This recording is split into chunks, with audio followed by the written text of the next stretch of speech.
Olá! Hoje a gente vai fazer uma espécie de engenharia reversa espiritual.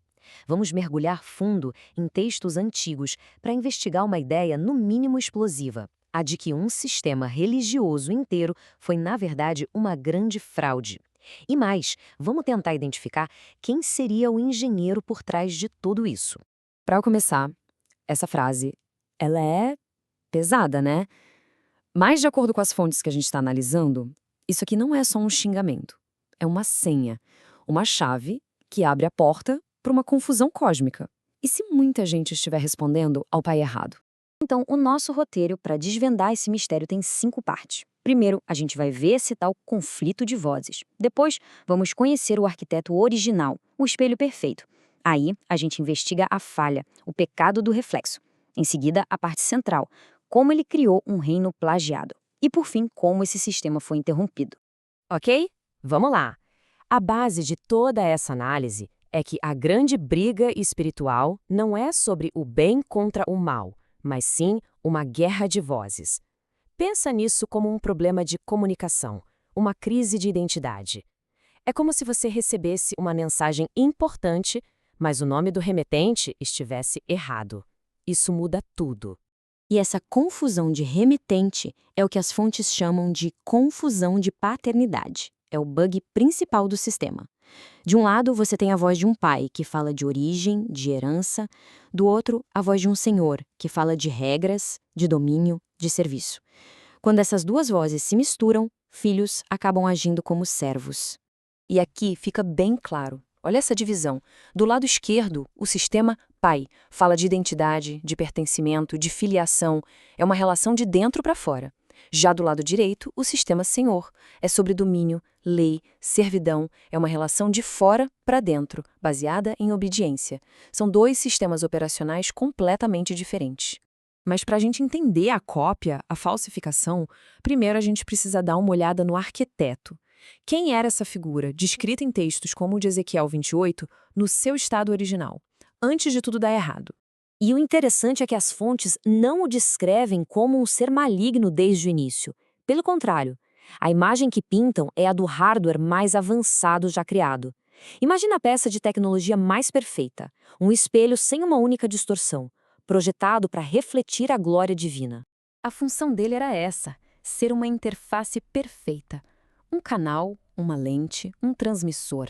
Ele não deveria gerar luz própria, mas apenas repassar, amplificar, refletir a luz que recebia.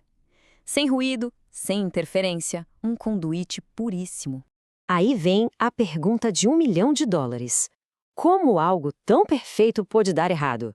A queda, segundo essa leitura, não foi um ato de rebeldia moral, mas sim um erro técnico, um bug que nasceu da estética da beleza. Essa citação é cirúrgica. Ela aponta o exato momento do bug.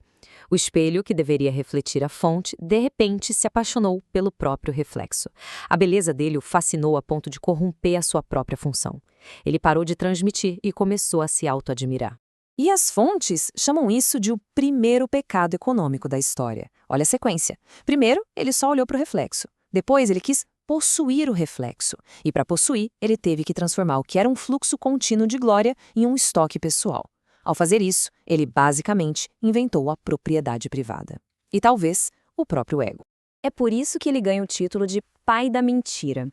A mentira aqui não é só contar algo que não é verdade. É algo muito maior. É criar uma realidade paralela. É pegar a glória original e editar, interpretar, transformar em propaganda de si mesmo.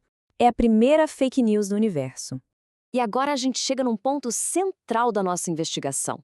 Como essa estética corrompida, essa beleza narcisista, foi copiada e colada num sistema de controle aqui na Terra. É a hora de falar do grande plágio. Essa tabela é a peça-chave. Presta atenção nisso porque é impressionante. Na esquerda, a gente tem a descrição da cobertura do querubim, lá em Ezequiel, cheio de pedras preciosas, ouro. Na direita, os elementos do tabernáculo, no sistema religioso terrestre. E a semelhança é absurda. As mesmas pedras, o mesmo ouro. A tese aqui é chocante. O design da religião não seria inspirado no céu, mas sim um plágio da estética pessoal da criatura caída. E o resultado disso é o que as fontes chamam de hardware mineral, uma religião que você pode ver e tocar.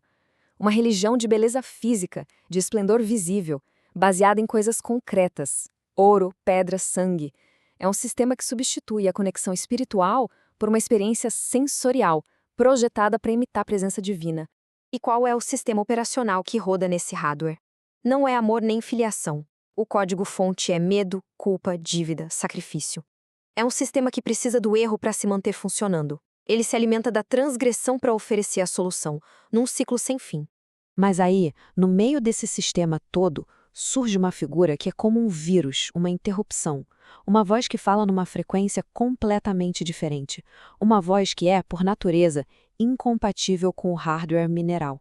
Essa frase é uma declaração de incompatibilidade de sistema. É como dizer, o meu software não roda nesse hardware. Ele está traçando uma linha clara, distinguindo a sua origem da origem do Deus desta era, o arquiteto do plágio. E aqui o conflito ganha nome. Mammon é a personificação do sistema mineral, da riqueza, do esplendor visível. A escolha se torna explícita. Ou você opera no sistema do pai, baseado na vida, ou no sistema de Mammon, baseado na posse e no comércio. Não dá para rodar os dois ao mesmo tempo. Essa é talvez a declaração mais forte. É o comando de override final.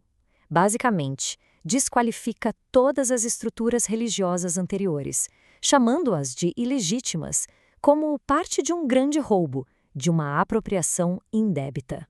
Então, o objetivo dessa interrupção, segundo essa análise, não era uma simples reforma, era uma restauração completa do sistema. Era preciso deletar o software plagiado para reinstalar o sistema operacional original, o da vida, o da filiação.